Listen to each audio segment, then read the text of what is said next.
ये कहानी उस वक्त के बाद की है जब जेक सुली और नेटेरी ने पेंडोरा के बाकी नाविक के साथ मिलकर धरती से आए लोगों से अपने प्लेनेट को बचाने के लिए युद्ध किया और उन्हें हराकर वापस धरती पे जाने के लिए मजबूर कर दिया। वहाँ पे सिर्फ वही लोग रहे जो उस प्लेनेट को बर्बाद नहीं होने देना चाहते थे। जेक को उसके साथी डॉक्टर ग्रेस के अवतार से पैदा हुई एक बच्ची भी मिली जिसका नाम उसने किटी रखा और उसने अपने पहले बेटे का नाम नेटेम रखा। वहाँ के सभी लोगों का मानना होता है कि हमारी जिंदगी यहाँ की देवी एवा की देन है और हमारी हर सांस इनके लिए समर्पित होनी चाहिए। इसी तरह जेक नेटेरी के साथ खुशी से अपनी जिंदगी जीने लगा। अब उसके टोटल 4 बच्चे हो चुके थे। धरती के लोगों के वहाँ से चले जाने के बाद उन्हें वहाँ पर कर्नल का बेटा मिला जो काफी छोटा था और क्योंकि कर्नल अब मारा जा चुका था इसीलिए उन्होंने उस बच्चे को अपने साथ ही रखकर उसकी देखभाल की और उसका नाम उन्होंने स्पाइडर रखा। वो भी जेक के बच्चों के साथ ही खेला करता था और उन्हीं को वो अपना परिवार मानता था। लेकिन नेटेरी के लिए अब भी वो एक एलियन ही था जो कि उसके बाकी के बच्चों से हमेशा अलग ही रहेगा। जेक ने खुद ही अपने बच्चों को लड़ने और हथियार चलाने की कला भी सिखाई। वो सब अपनी जिंदगी में काफी खुश थे। लेकिन एक दिन जेक को आसमान में एक नया तारा दिखा और इसका सिर्फ एक ही मतलब था कि धरती के लोग अपने स्पेसशिप से वापस पेंडोरा पर आ रहे थे। पर इस बार वो कुछ ज्यादा ही तैयारी के साथ आए थे क्योंकि उन्होंने अपनी पिछली हार से बहुत कुछ सीखा था और एक बार फिर से उन्होंने सब कुछ बर्बाद करना शुरू कर दिया। और इसके बाद हम वहाँ के लैब में एक अवतार को जागते हुए देखते हैं और ये अवतार किसी और का नहीं बल्कि उसी कर्नल का होता है जिसे नेटेरी ने इसके पहले वाले पार्ट में मार डाला था।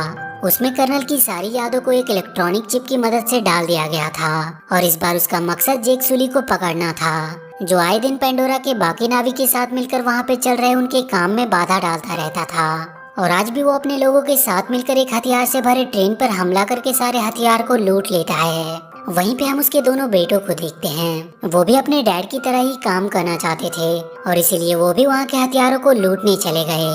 पर उसी दौरान वहाँ पर हुए एक हवाई हमले में नेटेम घायल हो गया लेकिन खुशकिस्मती से उसे कुछ हुआ नहीं और जेक उसे बचाकर घर ले आया।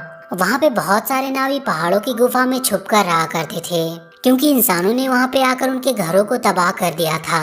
वहाँ पे जेक अपने बेटों को बहुत डांट लगाता है क्योंकि उसके मना करने के बावजूद वो लोग उसके पीछे गए थे। अब कर्नल और उसके बाकी के साथी अवतार एक बेस पे पहुँचते हैं। वहाँ की जनरल उसे बताती है कि जेक उनके लिए आए दिन मुसीबत बनता जा रहा है और अगर वो चाहते हैं कि पेंडोरा इंसानों के रहने के लायक भी बने तो उन्हें किसी भी हालत में जेक को पकड़ना ही होगा। इसके लिए उसकी आर्मी बहुत दिनों से कोशिश कर रही थी लेकिन उन पहाड़ों में उसे ढूंढना बहुत ही मुश्किल हो रहा था। कर्नल अपने साथियों के साथ उसकी तलाश करने के लिए जंगल में चला गया। वहीं पे जेक के सभी बच्चे भी घूमने के लिए आए हुए थे। वो कर्नल उस जगह पे जाता है जहाँ पर पिछली बार उसकी नावी लोगों के साथ लड़ाई हुई थी। वहीं पे जेक के बच्चों की नजर उन पर पड़ जाती है और वो ये बात जेक को बता देते हैं। जेक उन्हें कोई भी हरकत करने से मना करता है और चुपचाप उन्हें वहाँ से निकल जाने को कहता है। वो बच्चे उसकी बात मानकर वहाँ से जाने लगते हैं लेकिन अचानक से उनके सामने कर्नल और उसके आदमी आ गए जिन्होंने उन्हें बंदी बना लिया।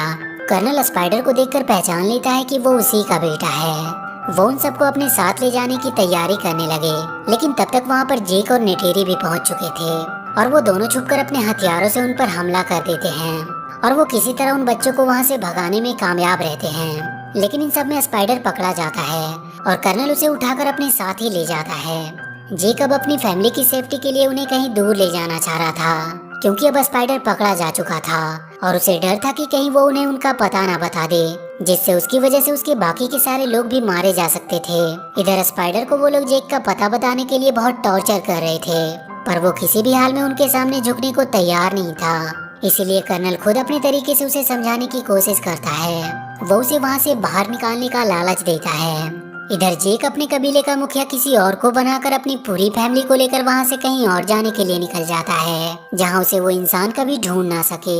और बहुत सारे आइलैंड को पार करते हुए वो एक अनोखे आइलैंड पर पहुँचता है जहाँ के लोग पानी और जमीन दोनों जगह पे रहने में सक्षम थे।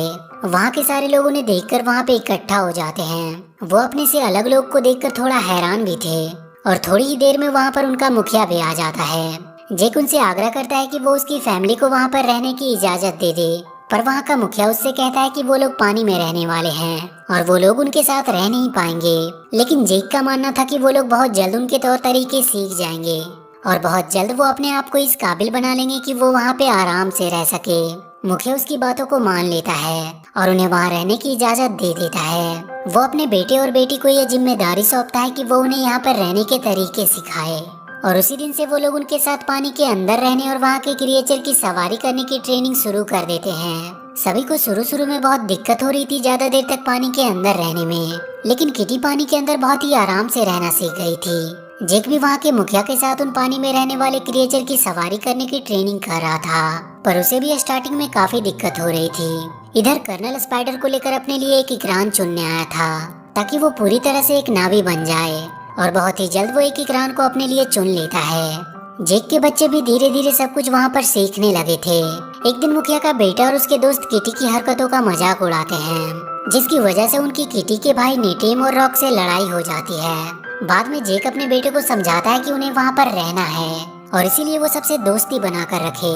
अगले दिन रॉक्स जाकर मुखिया के बेटे से माफी मांगता है और उसकी तरफ दोस्ती का हाथ बढ़ाता है, पर वो उसका दोस्त बनने का नाटक करते हुए उसे लेकर वो एक जगह पे आता है और उससे कहता है कि यहाँ पे वो लोग शिकार करते हैं। और जब रॉक्स वहाँ पे शिकार करने जाता है तो वो सब उसे अकेला छोड़कर वहाँ से चले जाते हैं। जैसे ही रॉक्स ने अपने तीर से वहाँ की एक मछली को मारा, वो देखता है कि वो वहाँ पर अकेला है और सभी लोग उसे छोड़कर जा चुके हैं। और तभी एक बड़ी सी मछली उसके ऊपर हमला करती है। वो अपनी जान बचाने के लिए वहाँ से भागने लगा और अपने आप को एक पत्थर के बीच में छुपा लिया, लेकिन अब उसकी सांसें खत्म हो रही थी, इसीलिए वो वहाँ से बाहर आने लगता है। लेकिन वो मछली एक बार फिर से उसके ऊपर झपटती है और वो जैसे ही उसे मारने वाली थी कि तभी एक बहुत ही बड़ी सी वेल आकर उस मछली को मार देती है। लेकिन रॉक्स की सांसें अब खत्म हो रही थी और वो डूबने लगता है। थोड़ी देर बाद जब उसकी आंखें खुली तो वो अपने आप को उसी वेल के ऊपर पाया। वो उस वेल का शुक्रिया कर रहा था कि उसने उसकी जान बचाई। तभी वो देखता है कि उस वेल के फिन में एक लोहे की हुक फंसी हुई है और वो जाकर उस हुक को वहाँ से निकाल देता है। और अब ऐसा लग रहा था कि वो वेल उसे अपना दोस्त मानने लगा है।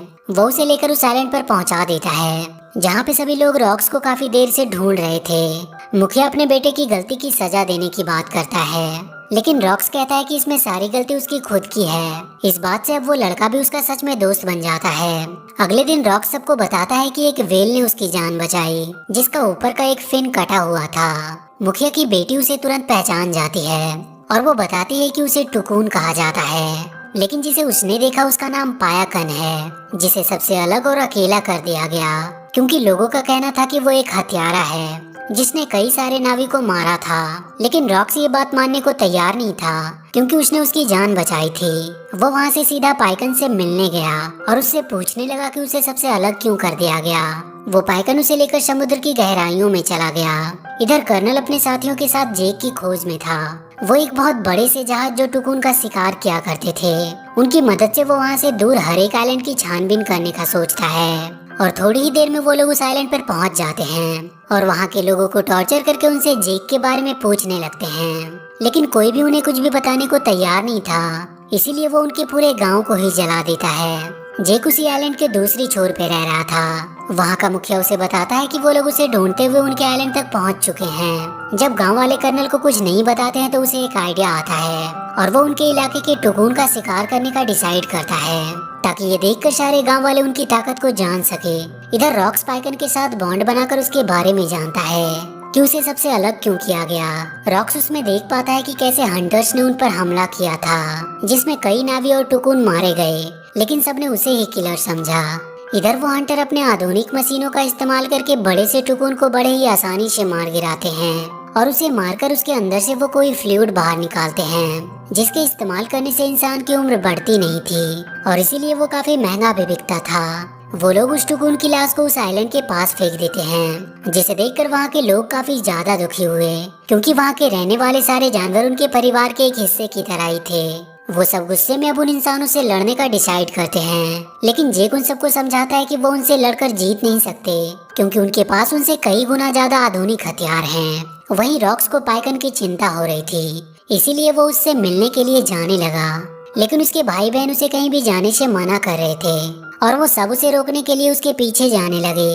वहीं वो देखते हैं कि पाइकन को एक तीर लगी हुई है और वो सब जल्दी से उस तीर को बाहर निकालने की कोशिश करने लगते हैं और तभी वो देखते हैं कि हंटर्स की शिप बहुत तेजी से उनकी तरफ आ रही है। रॉक्स जल्दी से सारी बातें अपने डैड जेक को बताता है और जेक सभी को लेकर उनकी ओर निकल पड़ता है। वो लोग बहुत ही मुश्किल से पाइकन के शरीर से उस तीर को बाहर निकाल पाते हैं, लेकिन अब वो हंटर उन सब के पीछे पड़ गए थे क्योंकि वो कर्नल उन्हें पकड़कर जेक तक पहुंच सकता था। वो सब भागने की बहुत कोशिश करते हैं, लेकिन आखिरकार वो उनके जाल में पकड़े जाते हैं। कर्नल उन्हें अपनी क्रांत से उठाकर उस शिप पर ले आता है और उन सबको कैद करके वो जेक को अपने पास बुलाता है। जेक अकेला ही उसकी तरफ बढ़ने लगा क्योंकि उसने उसे अकेला ही आने को कहा था। पर तभी अचानक से पाइकन उस शिप पर हमला कर देता है और वहाँ पे चारों तरफ तोड़ फोड़ मचा देता है। ये देखकर जेक और उसकी सेना को भी हमला करने का मौका मिल जाता है और वो सब उन पर टूट पड़ते हैं। नेटेरी भी अपनी इकरान पर बैठकर अब हमला कर रही थी। उन सारे बच्चों को भी कैद से छुड़ा लिया जाता है, लेकिन इस बार वो किटी को पकड़ लेते हैं और वो शिप भी अब टूट रही थी और किसी भी वक्त वो डूबने वाला था। उसी लड़ाई में भागने के दौरान जेक के बड़े बेटे नेटेन को गोली लग जाती है और इस वजह से उसकी मौत हो जाती है। इधर जेक की बेटी किटी अभी भी कर्नल के कब्जे में थी। जेक और नेटेरी अब पूरे गुस्से में उसे मारने के लिए निकल पड़ते हैं और वहाँ शिप पे पहुँचते ही वो दोनों घायल शेर की तरह उन सब पर टूट पड़ते हैं और वो उन्हें बहुत ही बुरी मौत मारते हैं। लेकिन वो कर्नल किटी को चाकू की नोक पे रखकर जेक से उसका हथियार फेंकने को कहता है, लेकिन तभी नेटेरी स्पाइडर को पकड़कर उसे मारने की धमकी देती है, जिससे डरकर कर्नल किटी को छोड़ देता है। जेक सबको वहाँ से जाने का बोलकर खुद कर्नल से लड़ने लगता है, लेकिन अब वो शिप पूरी तरह से पलटने वाली थी, जिसकी वजह से वो सब शिप के अंदर ही फंसने लगते हैं। जेक आखिरकार किसी तरह कर्नल को मारकर वहीं पानी के अंदर फेंक देता है, लेकिन अब उसकी भी सांसें खत्म हो रही थी और उसे वहाँ से बाहर निकलने का कोई रास्ता भी नहीं मिल रहा था। इधर नेटेरी भी अपनी सबसे छोटी बेटी के साथ उसी शिप में फंसी हुई थी क्योंकि उसे भी कहीं बाहर जाने का रास्ता दिखाई नहीं दे रहा था। तभी नेटेरी के पास किटी आती है जो उसे सही रास्ता दिखाकर बाहर ले आती है और जेक को उसका बेटा रॉक्स बाहर निकाल लाया। और उसी दौरान स्पाइडर को कर्नल मिलता है, जिसे वो ना चाहते हुए भी बचाकर बाहर ले आता है। वो कर्नल स्पाइडर को अपने साथ ही चलने को कहता है, लेकिन स्पाइडर उसके साथ जाने से मना कर देता है। वहीं मूवी के अंत में जेक के बेटे नेटिम को उनकी देवी एवा को सौंप दिया जाता है और इसी के साथ ये मूवी यहीं पर खत्म हो जाती है। तो वीडियो अगर अच्छी लगी हो तो please do like and share this video and please subscribe to my channel and press that bell icon.